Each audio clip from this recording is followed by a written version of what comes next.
జయ శ్రీమన్నారాయణ అందరికీ. ఇక దసరా పండగ వచ్చిందంటే మనందరికీ గుర్తొచ్చేది ముందుగా జమ్మి తర్వాత అందరికి కూడా గుర్తొచ్చేది పాలపిట్ట.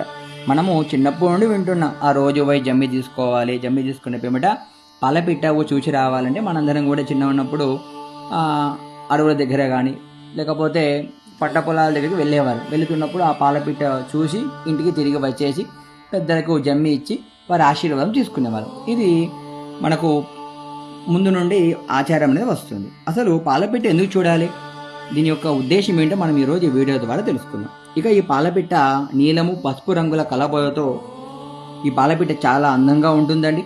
ఇక ఈ పాలపిట్ట గురించి సంస్కృతి పరంగా కానీ పురాణాల ప్రకారం కానీ ఎంతో ప్రాధాన్యత కూడుకుంది ఈ పాలపిట్ట. అందుకే మన రాష్ట్ర పక్షిగా మారింది.